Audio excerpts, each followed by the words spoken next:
एक शख्स घर से नियत करके निकलता है, मैंने अल्लाह का दीन सीखना है।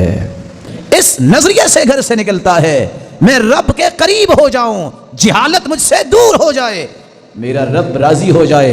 ये घर से निकलता है, 3 इनामात पाता है। पहला इनाम, अल्लाह के रसूल का फरमान है, अल्लाह के नूरानी फरिश्ते इसके लिए पर बिछाते हैं।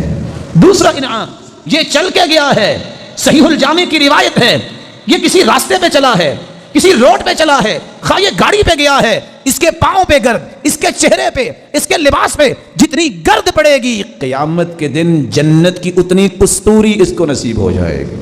और तीसरा इनाम, ये गया है अल्लाह का दीन सीखने, और गया भी है मस्जिद में। अल्लाह रब्बुल इज्जत इसको उतना ही अजर देंगे जितना मुकम्मल हज करने वाले को अजर देते हैं।